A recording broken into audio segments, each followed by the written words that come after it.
All right, Chapter 6 out of George Washington Sucks. Before Matt even opened his eyes, he knew that something was wrong. The quiet stillness of the lake had suddenly been replaced by the loud roar of a river at flood stage. As he sat blinking in the darkness, Matt could hear the chattering of his teeth and feel the tips of his ears stung with the cold. Cold, he thought to himself. Why is it so cold all of a sudden?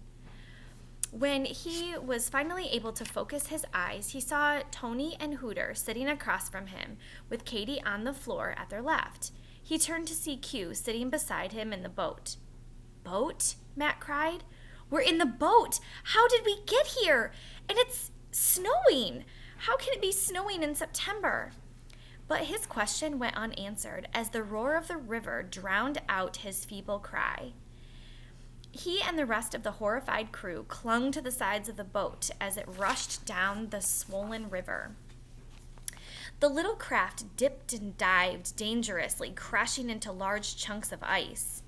Matt wondered if he could help to steady their course with his oar, but he was too terrified to let go of his hold on the side of the boat. Everyone, down to the last man, was holding on for dear life. The only lady on board, however, had other ideas. Matt looked on in horror as Katie tried to stand up in the middle of the boat. The current was so strong and the river so deep and choked with ice that Matt knew if his sister were to fall overboard, she would probably never survive. Hooter must have been thinking the same thing, at the exact moment that Matt lunged forward to reach for Katie, Hooter did the same. With the sudden shift in weight, the old rowboat veered sharply to the right. Hooter and Matt fell over together onto Tony. Everyone was yelling, trying to untangle themselves. It wasn't until they'd finally sat up and looked at the empty space in the middle of the boat that they were all stunned into a deathly silence. Matt was the first to break it. Katie! Katie! He screamed wide-eyed into the night. Where are you?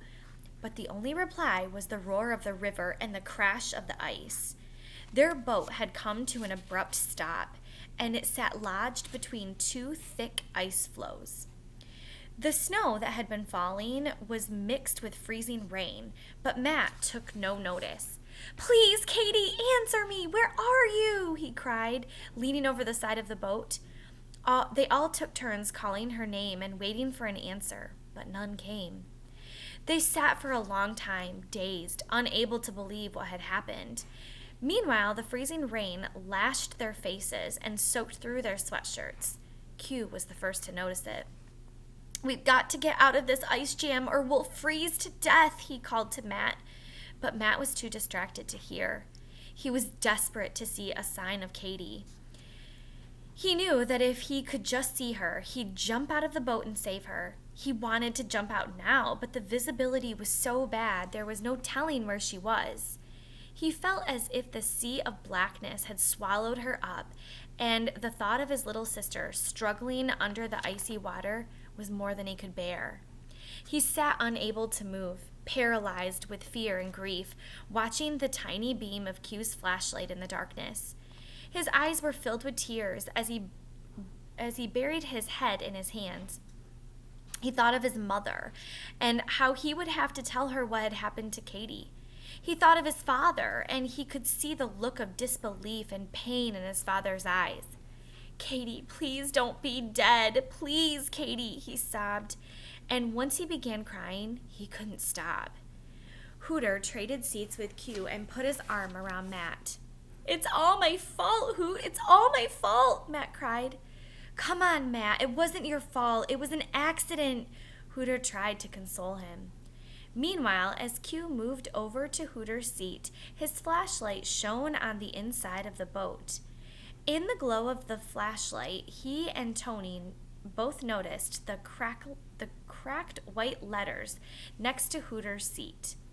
Q held the light over the inscription as Tony read it aloud. Emmett Lavart. They looked at each other, and then back to the inscription. "Lavart Lake," Tony whispered. "That's what my grandfather was telling me about the lake being called Lavart Lake. He said the mystery of the lake was somehow tied up in the name Emmett Lavart." But the wind had picked up, and Tony's words were lost in a gale of freezing rain as he traced his frozen fingers over the chipped letters. That's the end of chapter 6.